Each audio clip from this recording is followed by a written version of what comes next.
네, 11월 29일 월요일 NH투자증권의 모닝미팅 시작하겠습니다.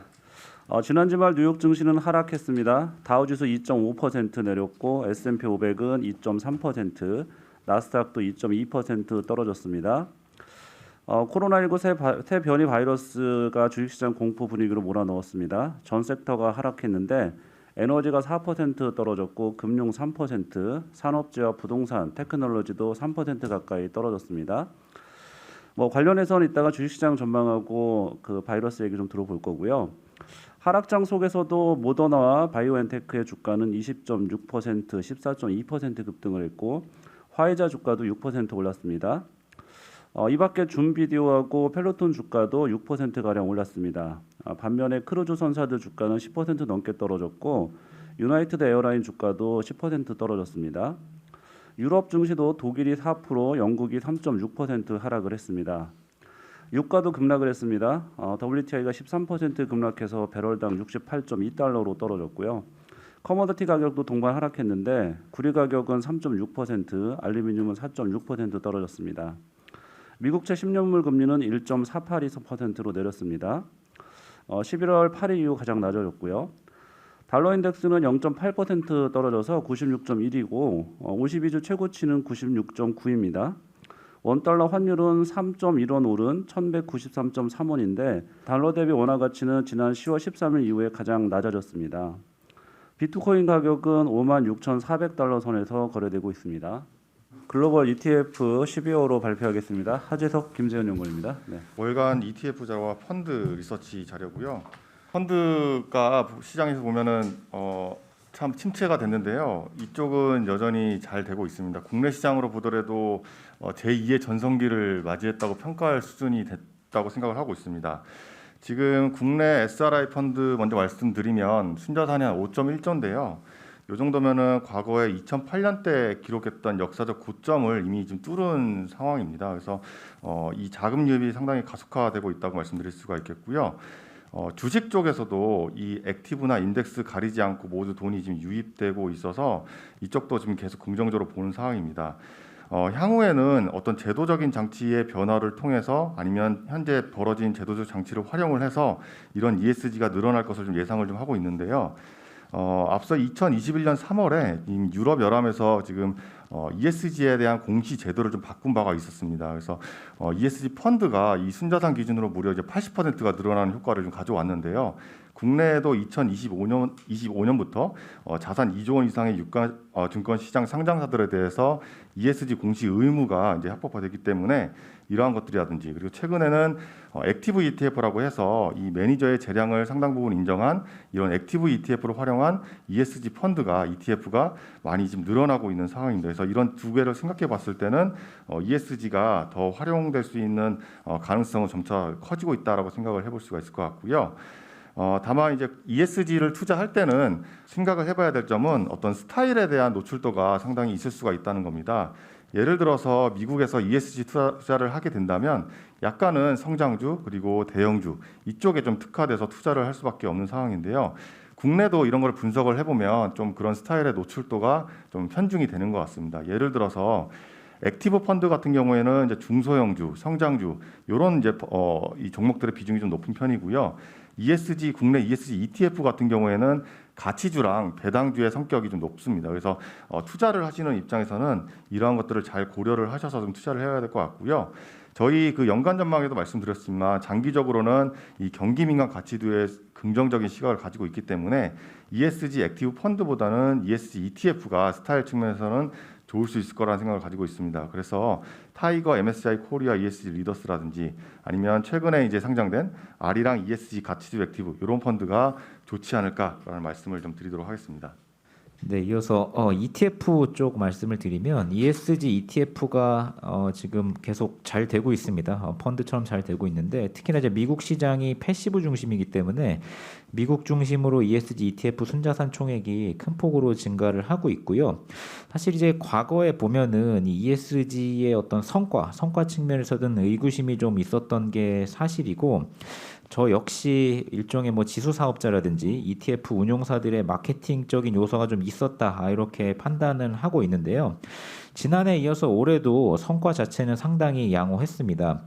미국에 상장된 MSCI USA ESG 리더스 지수라는 지수를 추종하는 ETF USSG 같은 경우에 올해 MSCI USA를 4.7%포인트 아웃퍼폼을 했는데요. 이게 사실 업종 비중은 거의 벤치마크와 유사하기 때문에 실제로 ESG를 통한 종목 선정이 효과가 있었다. 이런 걸 의미를 하고요. 이론적으로 ESG와 성과의 어떤 그 관계를 규명하는 데는 조금 더 시간은 필요하겠지만 현재까지는 상당히 양호한 성과를 기록하고 있는 게 사실입니다.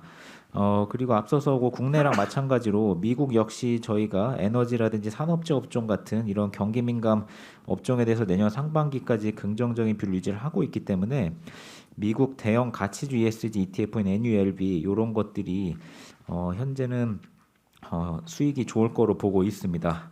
그리고 작년에는 이 테마 친환경 신재생 쪽 관련된 ETF가 상당히 성과도 좋았고 돈도 많이 몰렸는데 올해는 이제 상당히 부진한 편입니다. 이 테마 같은 경우에는 저희가 원자재 가격이 안정을 찾고 금리도 이제 고점을 형성한 후에 안정화된 후에 성과가 좋을 거라고 보고 있고요. 대략 내년 하반기 정도 보고 있습니다. 시장에서 이제 최근에 테마 ETF가 계속 상장을 하고 있고요.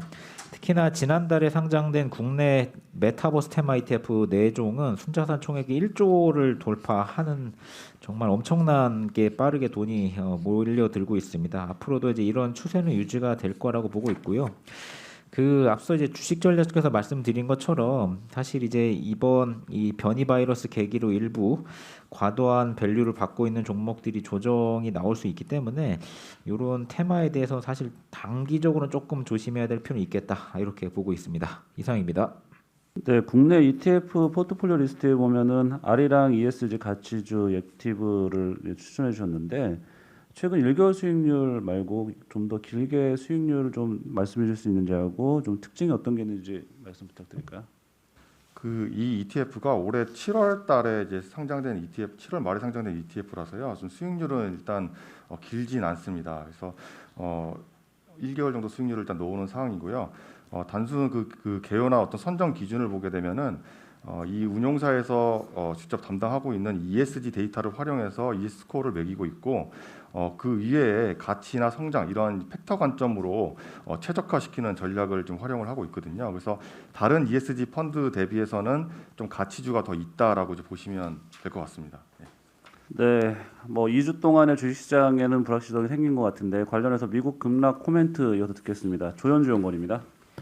네, 앞서 말씀드린 대로 이번 변이 같은 경우는 결국에는 재감염 가능성이 높다는 점에서 시장이 반응을 했다라고 생각을 하고 있습니다. 국제유가가 12% 급락을 했고요. 10년물 금리도 15bp 하락하면서 1.49%를 기록을 했습니다. 그리고 리오프닝 관련 항공여행, 레저 모두 10% 가까이 하락했고요.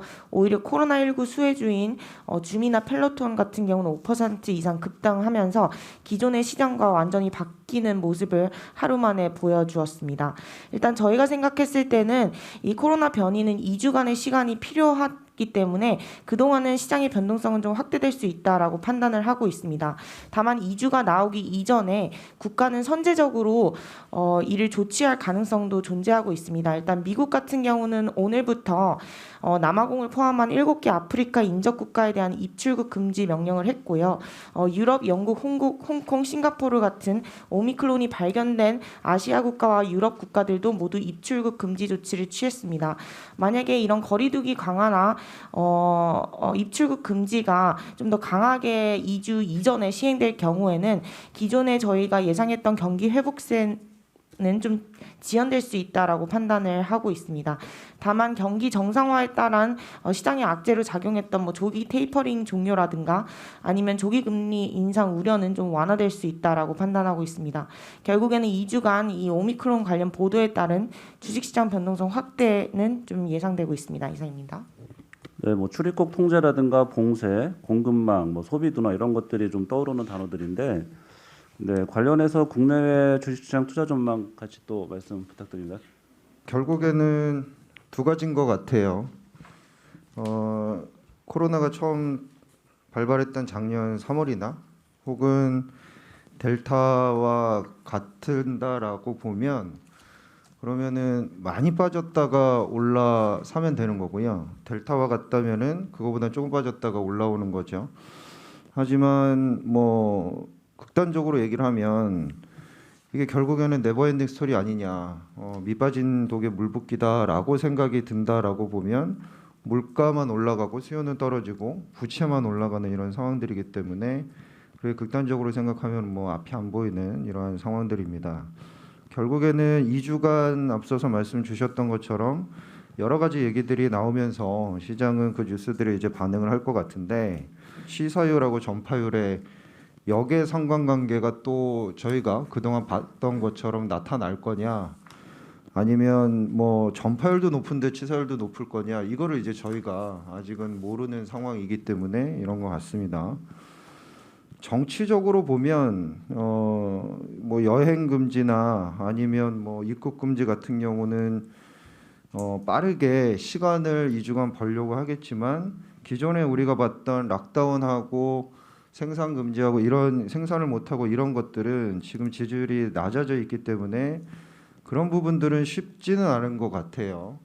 그렇게 생각을 한다면은 만약에 이게 뭐 극단적인 부분이 아니라 뭐 델타라든가 아니면은 초기 그런 모습이고 또 계속적으로 백신에 대한 효과들이 좀 있다라고 보면 그러면은 생각보다는 상황이 뭐 나쁘지는 않은 것 같습니다.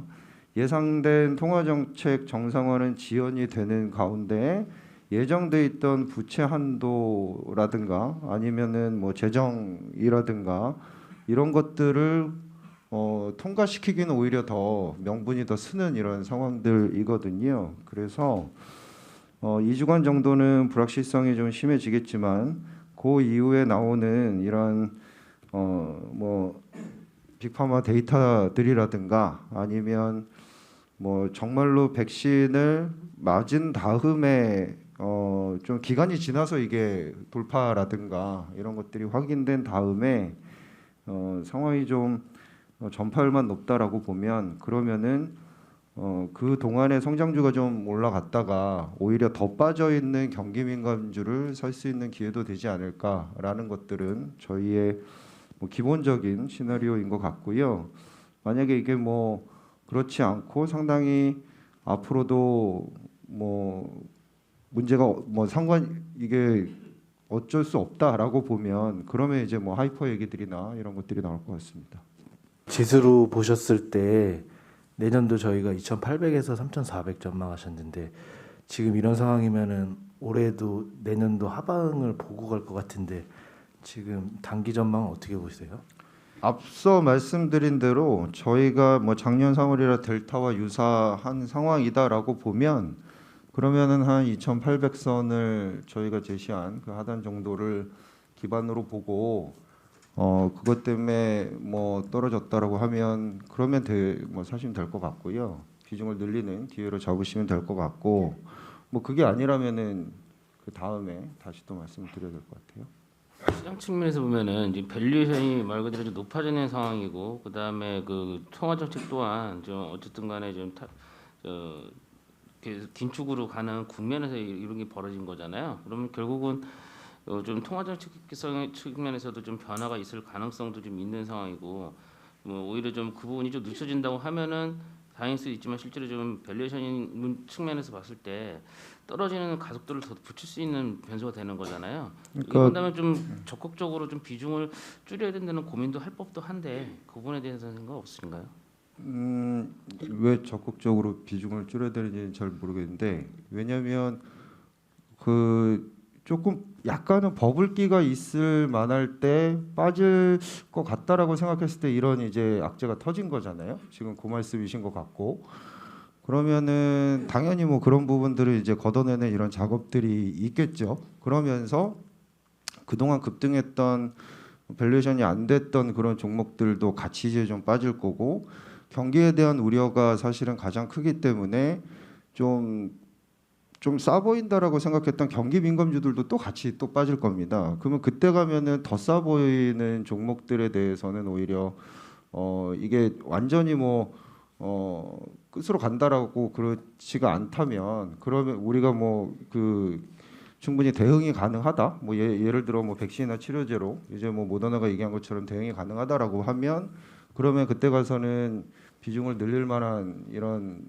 톤으로 말씀을 드릴 수가 있는 그런 구간에 충분히 들어올 거다라고 보고 있고요. 지금은 최근에 너무 이렇게 좀 약간 혼탁한 이런 느낌의 시장 색깔이었기 때문에 뭐 단기간에 충분히 이제 급락이나 아니면 좀 안타까운 거는 한국 입장에서 올라갈 때는 디커플링이고 떨어질 때는 동조화일 것 같지 않습니까? 그렇게 본다면은 일정 부분 하락은 감수할 수밖에 없는 상황이다. 그리고 그런 느낌들은 있는 상황에서 그냥 악재가 터진 거다라고 판단을 하면 그럼 일정 부분 떨어졌으면은 또 이거를 기회로 삼을 수 있는 이런 상황들이 될 거다라고 말씀드릴 수 있을 것 같습니다. 네, 앞서도 통화 정책 변화 가능성도 질문에 포함이 되어 있었는데 채권 전략에서 같이 좀 말씀해 주시죠. 강승원 연구원입니다. 네, 일단 그 12월 월보고요. 9월, 10월 달에 한국 채권 시장이 굉장히 약간 텐트럼 같은 것이 있었는데 11월 들어서는 30bp 이상 하락하면서 신용등급 싱글 A 국가 이상 중에서는 금리가 가장 많이 하락한 국가가 한국이었습니다. 아무래도 핵심은 한국은행이었고요. 지금까지는 이제 가계부채 문제를 가장 중요하게 여기면서 약간 징벌적 금리 인상에 대해서 얘기를 하고 있던 하느니 이번 금통위를 기점으로 이제 경기 여건을 다시 핵심 이슈로 꺼냈고요. 최근에 한국은행이 조사하고 있는 주택 가격 이제 심리지수나 KB 기준으로 해서 이제 주간 단위 주택 가격 상승률도 분명하게 좀 피크아웃한 부분이 있기 때문에 이런 변화가 일시적이지는 않을 거다라고 보고 있습니다. 그래서 일단은 오히려 금리 인상의 긍정적 효과보다는 부정적 효과로 눈을 좀 돌렸다. 그런 부분들은 금리 인상의 마무리 국면에 온 거다라고 저희 보고 있고요. 과거에 몇 번 말씀드렸지만 과거에 이제 금융위기 이후의 교훈은 리세션 이후에 GDP 갭이 플러스로 반전될 때 2년차 GDP 갭이 축소되면서 금리를 올리면 장기 금리가 좀 많이 하락하더라라는 거고요. 이미 한국은행 2차례 금리 올렸고 내년 1월 달에 추가 인상 시사를 한 가운데 저희 하우스 뷰 따르면 올해 GDP 갭 1.9, 내년에 0.7로 절반도 안 되게 하락합니다. 이런 거 감안하면 한국 금리를 하락할 수 있다라는 게 여전히 저희 생각이고 한국 장기채 담아가자 보고 있고요. 사실 연준 같은 경우에는 이제 오미크론 이슈에 대해서 아직 코멘트는 없지만 가장 비근한 그 VOC 우려변이 사례였던 델타 같은 경우에는 굉장히 보수적으로 대응합니다. 그러니까 어떤 이야기냐면 바이러스 때문에 이렇게 하겠다 뭐 이런 톤은 전혀 없고요. 5월, 6월 보시면 델타 변이가 WHO에 의해서 우려 변이로 지정됐던 것이 5월 초, 5월 10일 그리고 미국 CDC가 지정했던 게 6월 22일이었고 6월 FOMC가 6월 15일이었거든요. 그 얘기는 뭐냐면 델타가 이제 막 WHO에서 지정되고 미국으로 퍼져나가는 과정에서 FOMC가 있었는데도 불구하고 성명서의 문구 변화가 전혀 없었습니다. 그리고 기자회견에서도 뭐 우려스럽게 보고 있다라는 톤 정도 외에는 전혀 이야기가 없었거든요. 그러니까 어떤 이야기냐면 일단은 데이터 나오기 전까지 연준은 본인들 스스로는 바이러스에 대해서 판단하지 않습니다. 이게 어떻게 될지에 대해서는 우리도 알 수 없다. 데이터 보면서 움직이겠다는 거기 때문에 당장 오미크론이 나왔다고 해서 통화 정책이 완벽하게 막 뒤로 밀리고 이런 거를 직접적으로 연준 위원들이 이야기하기는 어려울 것 같고요. 다만 지난주 금요일에 유로달러 선물 시장에 반영됐던 금리 인상 가능성들이 분명 후퇴한 부분들이 있어서 적어도 이제 시장에서 느끼는 연준 긴축에 대한 우려 정도는 완화될 수 있겠다. 다만 연준의 위원들이 공식적인 코멘트를 통해서 뭐 긴축을 천천히 하겠다거나 긴축을 늦게 늦추겠다라고 하는 발언까지 기대하는 건 조금 과도하다. 이렇게 좀 보고 있습니다. 그래서 전반적으로 일단 시장은 좀 기다리고 있긴 하겠지만 전체적인 테마, 경기 개선 플러스 정책 정상화, 테이퍼링 것 같은 테마 자체가 유지될 수 있다. 이렇게 보고 있습니다. 네, 이어서 소버린 위클리 마찬가지로 글로벌 금리 급락 관련돼서 발표하겠습니다. 신환종 연구원입니다. 네, 마찬가지로 그 변이 바이러스 오미크론 때문에 전체 글로벌 금리가 거의 10bp 이상씩 다 급락했습니다. 미국뿐 아니라 유럽, 신흥국 할 것 없이 거의 10bp 이상으로 금요일만 급격히 하락했는데 일단 그 오미크론 바이러스에 대해서 앞에서 얘기한 것처럼 알려진 게 없고 2주가 기다려야 되는 상황인데 2주간 정보는 부족한 데다가 확산이 계속 될 거기 때문에 지금 국가별로 차단하는 나라들이 많아지게 되면서 시장의 우려는 한 2주 동안 계속 높아질 것 같고 글로벌 금리는 당분간 횡보 내지는 더 떨어지는 양상을 2주간 보이지 않을까 싶습니다. 그 신흥국들은 여기 더욱 취약한데요. 내년에 좀 회복될 걸로 봤는데 통화 재정 여력 다들 지금 부족한 상태인데다가 인플레는 지금 쉽게 꺼지지 않을 것 같은데 성장이 둔화될 것 같은 스태그플레이션 얘기들이 많이 나오는 나라들이 많이 나올 것 같습니다. 그래서 일단은 그 안전자산 선호가 계속되면서 횡보 내지는 금리 조금 더 내려갈 수 있다 이렇게 보고 있습니다. 이상입니다. 네, 계속해서 대체투자 리츠 발표하겠습니다. 홍주환 연구원입니다. 네, 리츠도 지난 한 주간 이제 오미크론 변이 때문에 좀 하락을 했고요. 저희가 연간 전망 때 말씀드린 것처럼 지금 밸류에이션 멀티플 자체가 높아진 상황이기 때문에 향후 한 2, 3주 동안은 좀 변동성이 커질 수 있겠다라는 생각 가지고 있습니다. 그럼에도 저희가 지금 MP에서 보유하고 있는 종목 중에서 유럽 리테일이 있는데요. 유럽이 지금 코로나 5차 유행기에 접어들었고 또 오미크론에 대한 불확실성이 있긴 하지만 저희가 긍정적으로 보는 포인트가 세 가지가 있습니다. 먼저 그림 6번 보시면 지금 미국 유럽 리테일 리츠 대표적인 종목 클래피에르의 주가를 가지고 왔는데요. 지금 2020년도 팬데믹 이후에 사실 미국 리테일 리츠 같은 경우는 다 올라왔는데 유럽 쪽은 거의 지금 상승하지 못한 상황으로 보시면 될 것 같습니다. 그래서 다시 이런 불확실성이 커진다고 하더라도 사실 빠질 게 크지 않다라고 생각을 하고 있고요. 두 번째로는 그림 3번, 4번 보시면 실제로 임대 수익과 영업 지표 자체는 지금 코로나 전 수준에 근접하게 올라오고 있는 상황입니다. 그래서 앞으로 좀 이런 오미크론 사태 때문에 다시 좀 흔들릴 수는 있겠지만 이 주가가 이 바닥을 찍었던 지금 2020년도 4분기까지 내려가진 않을 거다라고 보고 있는 거고요. 세 번째로는 이제 실물 부동산 시장인데 그림 5번 보시면 지금 유럽의 지금 리테일 부동산 시장 보셨을 때 이 프라임급이랑 전체 평균이랑 지금 캡레이트 붙어 있는 상황이거든요. 일반적으로 과거 한 10년 추이 보시면 이 입지 좋고 규모 큰 프라임급이 한 1%에서 크게는 1.5% 포인트 정도 더 그 캡레이션 낮게 받았었는데 지금 붙어 있는 상황이기 때문에 향후에 이러한 리테일 경기가 회복됨에 따라서 이 프라임 리테일의 가격이 더 빠르게 오를 가능성이 높다라고 보고 있습니다. 결론적으로 유로존의 프라임급 리테일 부동산 보유하고 있는 프랑스 리츠, 클래피에르 좀 긍정적으로 보고 있는 상황이라고 말씀드리겠습니다. 이상입니다. 네, 이어서 원자재 시장 동향 듣겠습니다. 황병진 연구원입니다. 네, 원자재 말씀드리도록 하겠습니다. 원자재 시장도 지난주 금요일에 좀 급락을 연출을 하면서 S&P 골드만삭스 상품 지수가 주간 마이너스 4.8% 하락을 했는데요. 지난주 같은 경우에는 그 미국 주도로 한 6개국의 전략적 비축유 방출 소식에도 불구하고 상승을 시도했었던 유가가 오히려 오미크론 변이의 등장으로 인해서 10% 이상 급락을 하면서 에너지 섹터가 가장 크게 좀 폭락을 했고 실제로 바이든 대통령도 하지 못했던 그런 유가의 그런 하방 압력이라고 하는 부분을 오미크론이 해냈다라고 하는 뉴스들도 많이 나오고 있는 상황입니다. 이렇게 보면 단기적으로는 이 코로나19의 재확산 속에서 석유 수요가 단기적으로 좀 위축될 수 있다라고 하는 우려감이 유가에는 분명한 하방 압력을 가중시키는 재료라고 좀 보는데 하지만 이번 주에 좀 예정되어 있는 이벤트를 좀 주목하자면 점차 하방 경직성을 방어를 하면서 재차 저가 매수의 기회가 될 거다라고 좀 보고 있습니다.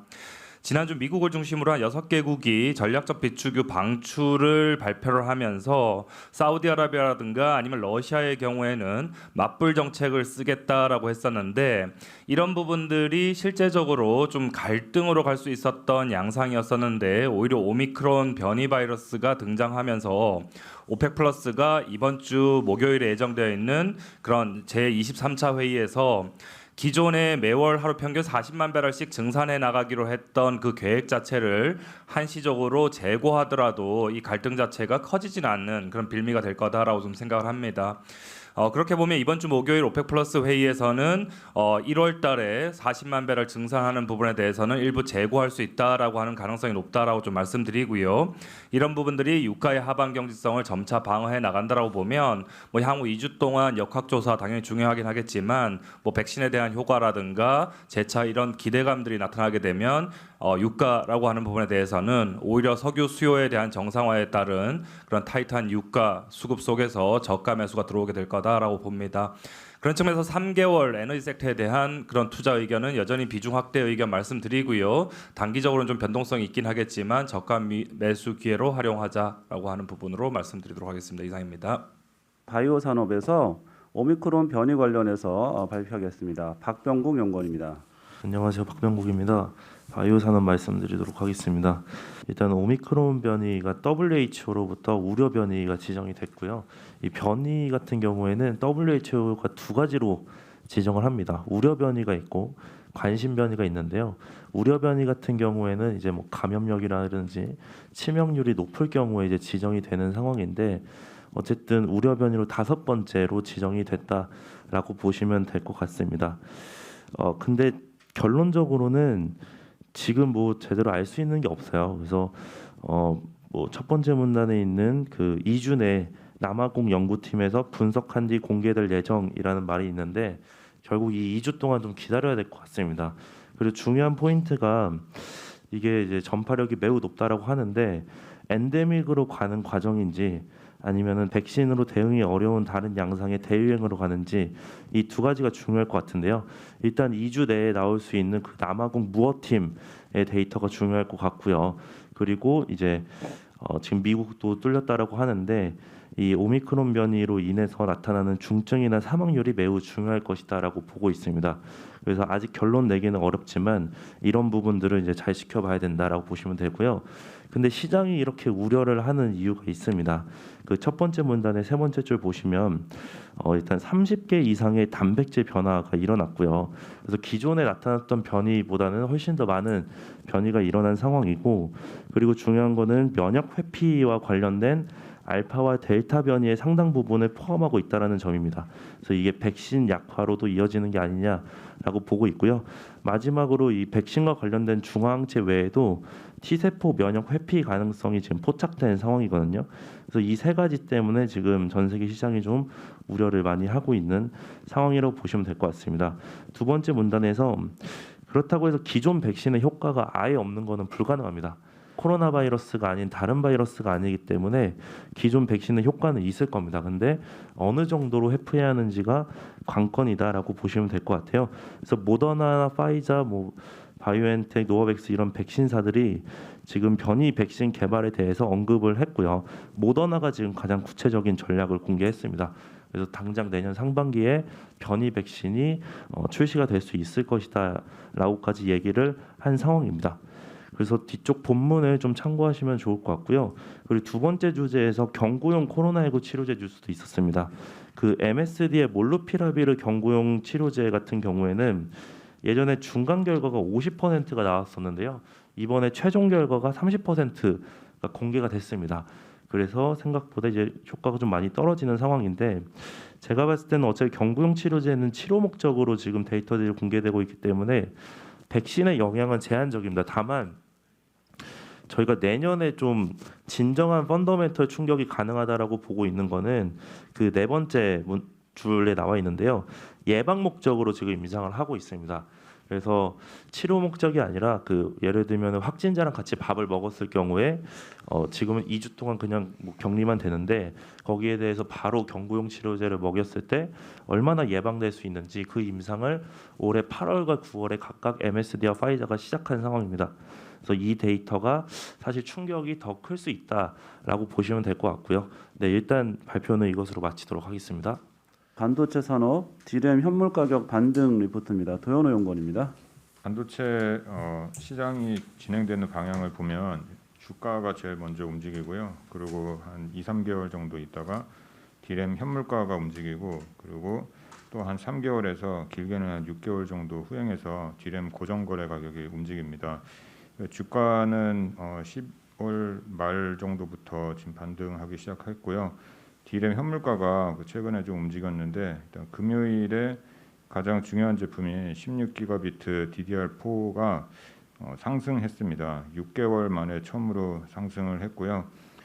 최근에 이제 그 시장에서 생각하고 있는 이제 시나리오대로 가고 있다, 원활하게 가고 있다, 이렇게 보시면 될 것 같습니다. 디램 가격이 이제 올라가게 된 그 이유는 뭐 여러 가지가 있는데 최근에 수요 측면에서 약간 좀 변화가 있습니다. 그 PC라든지 데이터 센터 쪽에서 기존에는 이제 코로나19가 어느 정도 해결된다라는 분위기에서 이제 재고도 조금 줄이고, 그리고 뭐 PC는 그동안 온라인 교육이라든지 대책근무 이런 비대면 수요에 수혜를 상당히 많이 받기 때문에 이제 뭐 고점을 찍고 좀 둔화되지 않을까 이렇게 생각을 했습니다. 근데 뭐 앞서서 이제 발표를 했듯이 뭐 약간 좀 지연되는 분위기이기 때문에 뭐 온라인 교육이라든지 재택근무 이런 비대면 수요가 다시 이제 좀 늘어나고 있고요. 관련해서 PC 업체들이 최근에 실적을 발표를 했는데 HP랑 델 같은 회사들이 뭐 3분기 실적은 뭐 당연히 좋았지만 4분기에 대한 가이던스도 뭐 상당히 양호하게 제시를 했습니다. HP CEO가 최근에 공급보다 PC 수요가 아직 더 크고 이게 계속 이제 지속될 것 같다 이렇게 얘기를 하면서 실적 발표하고 HP 주가 한 10% 정도 올랐습니다. 그리고 데이터 센터 같은 경우에서도 뭐 메타라든지 뭐 아마존 이런 마이크로소프트 이런 하이퍼스케일러가 아까 말씀드렸지만 이제 재고를 최근에 좀 줄이는 분위기였는데 뭐 코로나19가 이제 어떻게 될지 모르니까 이제 메모리 재고 이제 많이 가지고 있음에도 불구하고 앞으로 뭐 공급망 그 불안 다시 나올 수도 있다 이렇게 생각을 해서 다시 이제 삼성전자나 하이닉스한테 메모리 반도체 주문을 좀 늘리고 있는 상황입니다. 그래서 이런 것들이 최근 수급에 좀 긍정적인 영향을 끼치고 있습니다. 스마트폰 판매 같은 경우도 중국 스마트폰 10월 출하량 발표됐는데 뭐 지난달보다 한 31% 정도 늘어났고 YOY로는 한 57% 정도 늘어났거든요. 저희 뭐 이규하 연구원이 최근에 이제 그 많이 얘기를 하듯이 아이폰 13 프로랑 13 프로 맥스 뭐 이런 모델들이 뭐 역대 최대 수준 판매 기록하고 있어가지고 이런 것들이 좀 긍정적이다 이렇게 볼 수 있을 것 같습니다. 뭐 여기에 이제 뭐 리스크도 좀 생각을 해볼 수 있을 것 같은데 제가 생각하는 리스크는 메모리 수급이 이렇게 빠르게 좀 개선되는 분위기니까 삼성전자 하이닉스에서 원래 내년에 이제 투자를 좀 줄여가지고 수급을 좀 개선시켜 보겠다 이런 계획을 짜고 있거든요. 근데 최근에 뭐 이렇게 좀 좋아지는 분위기가 빨리 오니까 내년에 투자를 좀 줄이지 않고 내년에 투자를 늘릴 뭐 가능성도 뭐 있어 보입니다. 저희는 그렇게 생각 안 하지만 근데 그런 것들이 만약에 바뀐다라고 하면 이게 향후 이제 뭐 긴 그림을 봤을 때 좀 변수이기 때문에 그런 거는 좀 봐야 되지 않을까 그렇게 생각하고 있습니다. 이상입니다. 네, 바이러스 연계된 수요도 같이 말씀해 주셨는데 아마 이 반등 강도나 지속성 이런 게 좀 궁금할 거예요. 어떻게 보세요? 네, 저희는 그 메모리 가격 같은 경우는 뭐 현물 가격은 지금 이제 뭐 반등을 했으니까 이게 뭐 다시 꺾이지는 않는다라고 생각하고 있고요. 일단 추세적으로 계속 반등하지 않을까 이렇게 보고 있습니다. 그리고 고정거래 가격은 내년 한 3분기, 내년 한 8월달 정도 그때부터 이제 반등을 기대할 수 있다 이렇게 생각하고 있습니다. 그래서 삼성전자 하이닉스가 실적이 이제 메모리 가격이랑 가장 이제 관련성이 높은데 4분기에 뭐 한 3분기 대비해서 한 플랫 정도 기록했다가 1분기, 2분기 감소했다가 내년 3분기부터는 실적도 반등하지 않을까 그렇게 생각하고 있습니다. 네, 이어서 증권산업 인덱스 리포트입니다. 커버리지 기업들 목표 주가 하향이 눈에 띄는데요. 정준섭 연구원입니다. 네, 증권 말씀드리겠습니다. 이제 보통 이제 시장에서 증권주를 접근을 할 때 가장 많이 본 지표가 결국엔 거래대금입니다. 물론 이제 리테일 관련 수익의 비중이 이제 예전보다는 낮아졌다라고는 하지만 그래도 시장에서 즉각적으로 빨리 이제 직관적으로 확인할 수 있는 지표가 거래대금이라서 그런 게 아닌가 싶은데요. 최근에 거래대금이 많이 내려오긴 했습니다. 이제 올해 연초에 이제 30-40조 원대 일평균 거래대금이 나왔던 게 이제 최근에는 20조 초반까지 내려오면서 증권주를 좀 이제 누르고 있다라고 보고 있습니다. 그만큼 이제 시장의 불확실성이나 이제 아니면은 뭐 가상화폐로 이제 관심 이동 이런 것들이 좀 나타난 것 같고요. 하지만 이제 여전히 시장의 유동성은 풍부하다라고 보고 있습니다. 이제 M2라고 하죠. 광의 통화 기준으로 보면은 지금 현재 9월 말 기준 한 3,500조 수준입니다. 이제 두 자릿수 증가율이 계속 나오고 있기 때문에 이거는 뭐 이제 기준금리 이제 두세 번 올린 걸로 이제 잡힐 만한 레벨까지는 아니다. 여전히 시장 유동성은 이제 풍부한 상황이다라고 보고 있고요. 그래서 저는 일평균 거래대금이 향후에 지금 수준보다 내려가지는 않을 것으로 보고 있습니다. 거래대금은 이제 보통 이제 시가총액 곱하기 회전율 이렇게 계산을 하거든요. 근데 이제 여기서 회전율 같은 경우는 이미 이제 코로나 이전 수준만큼 많이 내려온 상태입니다. 그리고 이제 또 하나 봐야 될 거는 지금 시장 자체도 많이 커졌습니다. 그러니까 코스피 지수는 이제 못 오르더라도 이제 최근에 IPO나 이런 것들 대형 종목들이 시장에 많이 등장을 하면서 이제 시장 규모는 같이 키웠다라는 거죠. 실제로 이제 2020년부터 이제 올해까지 보면 코스피 지수는 이제 36.4% 상승했지만 시장은 이제 50% 증가했고요. 코스닥도 이제 지수는 51.3% 상승했지만 시총은 82% 증가했기 때문에 내년에도 거래대금 이제 회전율은 더 이상 내려가지는 않을 것으로 보고 있고 그렇기 때문에 거래대금도 일평균 20조 이상은 유지할 수 있을 거다라고 보고 있습니다. 내년에 또 하나 좀 달라지는 포인트는 이제 뭐 MTS 경쟁이 좀 격화될 것 같다라고 보고 있습니다. 올해 이제 토스증권에 나오면서 주식거래 서비스 제공하면서 이제 시장에서 이제 상당히 큰 호응을 받았거든요. 거기다 카카오페이 증권도 이제 올해 말에서 내년 초에는 이제 새로 또 주식거래 서비스를 출시할 예정이기 때문에 기존 증권사와 이제 경쟁은 좀 더 이제 심화되지 않을까라고 보고 있고요. 다만 뭐 은행 쪽에서 카카오뱅크가 이제 다른 은행들 대상으로 손쉽게 이겼던 거와는 다르게 이제 이번 경쟁은 좀 양측에 좀 치열한 공방이 좀 어느 정도 나오지 않을까라고 보고 있습니다. 내년 증권 업종은 이제 감익 예상하고 있습니다. 이제 올해 대비해서 이제 27.2% 이익이 감소할 것으로 보고 있고요. 올해 이제 한국금융주식 카카오뱅크 관련된 일회성 이익 제외하더라도 19.3% 감익입니다.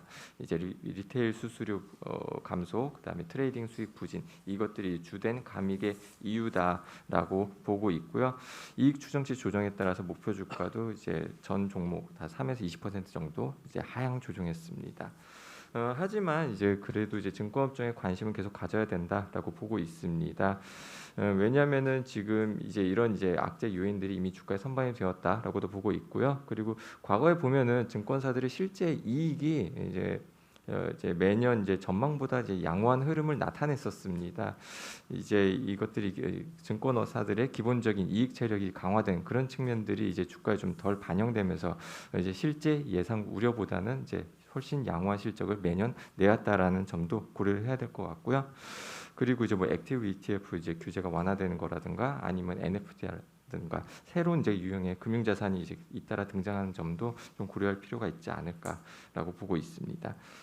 이제 지난 주말에 이제 오미크론이 확산되면서 이제 불확실성이 커져서요. 이제 시장이 이제 조정에 나오게 되면 증권주도 이제 단기적으로 약세가 좀 불가피하지 않나라고 보고 있습니다. 하지만 이제 시장이 진정되고 난 이후에는 이제 그만큼 밸류에이션 매력이 다시 주목받지 않을까라고 생각이 되고요. 2022년 증권업종 탑픽은 이제 한국금융지주 말씀드립니다. MTS 경쟁이 심하다고 말씀을 하셨는데 또 그와 관련해서 최근에 뭐 거래 수수료 트렌드는 지금 어떤 상황인가요? 수수료. 거래소에서 부과하는 수수료는 아직까지는 이제 뭐 새로운 정책이나 이런 게 나온 거는 없는 상황이고요. 대신 이제 증권사에서 이제 고객들에게 부여하는 거는 이제 국내 주식은 이제 더 이상 경쟁은 나오지는 않는 것 같습니다. 뭐 여기서 이미 이제 무료에 가깝기 때문에 더 낮추거나 하지는 않는 것 같고 다만 최근에 해외 주식 관련해서 관심이 증가해서 그쪽으로는 다 이제 경쟁 이제 수수료율 인하 움직임은 나오고 있습니다. 네, 이어서 신재생 에너지 산업 1차 수소경제 이행 기본계획 발표 리포트입니다. 정현승 연구원입니다. 네, 지난주 금요일 날 국무총리 주재하에 제4차 수소경제위원회가 있었고요. 수소경제위원회는 국내 수소 사업과 전반적인 방향성 총 컨트롤 타워입니다. 이번 회의에서 제1차 수소경제 이행 기본계획이 발표됐고요. 국내 수소 산업에 대한 좀 명확한 성장 방향성을 제시한 좀 큰 계획이 나왔다라고 보고 있습니다. 장기적으로 수소는 2050년 최종 에너지 소비의 3분의 1을 차지하는 최대 에너지원이 될 거로 보고 있고요. 현재 수소 수요는 20년 22만 톤에서 2050년 2,790만 톤으로 127배가 30년 동안 증가할 것으로 보입니다. 이번 계획에서 주요 의미가 있었던 점은 첫 번째로 기존 2019년에 발표된 수소 경제 로드맵에서와 달리 수소 생산과 인프라 쪽에 조금 더 방점을 두고 있고요. 그린 수소, 블루 수소라고 하는 청정 수소 비중을 이제 100%로 설정하면서 이쪽에 투자를 많이 할 계획을 좀 공식적으로 밝혔습니다.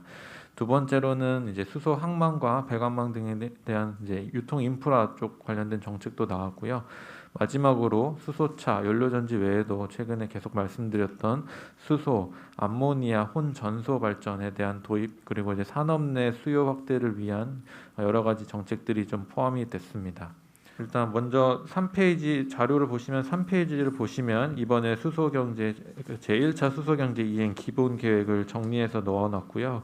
특히 이제 밑줄 친 부분들이 주요 포인트라고 보시면 될 것 같습니다.